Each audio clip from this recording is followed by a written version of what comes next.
पश्चिम बंगाल की सियासत में चुनावी हार के बाद भी ममता बनर्जी का आक्रामक रुख जारी है। तृणमूल कांग्रेस प्रमुख ने बीजेपी पर हमला बोलते हुए आरोप लगाया है कि चुनाव परिणाम के दिन बीजेपी के लोगों ने उनके हार्ट अटैक आने और मौत की कामना की थी। ममता ने कहा कि वह उम्र या स्वास्थ्य को लेकर की जाने वाली टिप्पणियों से डरने वाली नहीं है और जब तक अपने विरोधियों का अंत नहीं देख लेंगी तब तक संघर्ष करती रहेंगी।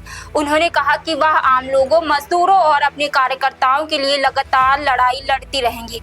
ममता बनर्जी का यह बयान ऐसे समय में आया है जब तृणमूल कांग्रेस अपने सबसे बड़े राजनीतिक संकट से गुजर रही है।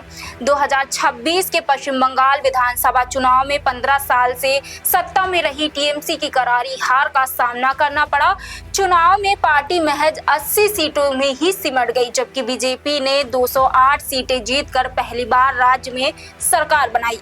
इस चुनाव में खुद ममता बनर्जी को भी बड़ा झटका लगा और वह अपनी पारंपरिक भवानीपुर सीट से बीजेपी के शुवेंदु अधिकारी के हाथों 15,000 से ज्यादा वोटों के अंतर से हार गई।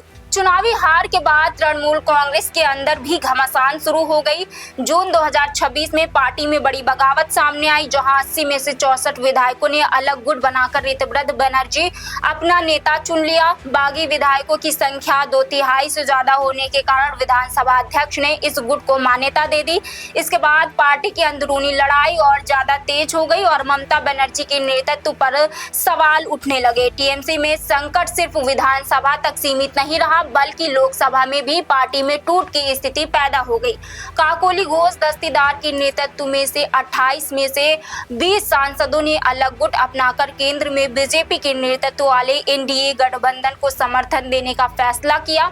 इस घटनाक्रम ने तृणमूल कांग्रेस की राष्ट्रीय राजनीति में भी मुश्किलें बढ़ा दी हैं। राजनीतिक जानकारों के मुताबिक पार्टी में इस टूट की बड़ी वजह ममता बनर्जी के भतीजे अभिषेक बनर्जी की बढ़ती भूमिका को लेकर है। कुछ वरिष्ठ नेताओं की नाराजगी और सत्ता जाने के बाद संगठन की दिशा को लेकर मतभेद बताए जा रहे हैं।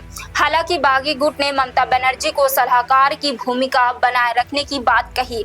फिलहाल तृणमूल कांग्रेस के सामने सबसे बड़ी चुनौती पार्टी की पहचान और संगठन को बनाए रखने की है। पार्टी के आधिकारिक विधानसभा में असली टीएमसी की मान्यता और नेतृत्व को लेकर मामला कानूनी पचड़े में फंसा हुआ है। विधानसभा अध्यक्ष और सुप्रीम कोर्ट में चल रही लड़ाई के बीच ममता बनर्जी के सामने अपनी पार्टी को दोबारा एकजुट करने और राजनीतिक जमीन वापस हासिल करने की बड़ी चुनौती है। फिलहाल इस खबर में इतना ही। आप देख रहे हैं इंडिया 24x7 लाइव टीवी और मैं हूं आपके साथ प्रियंका सोनकर।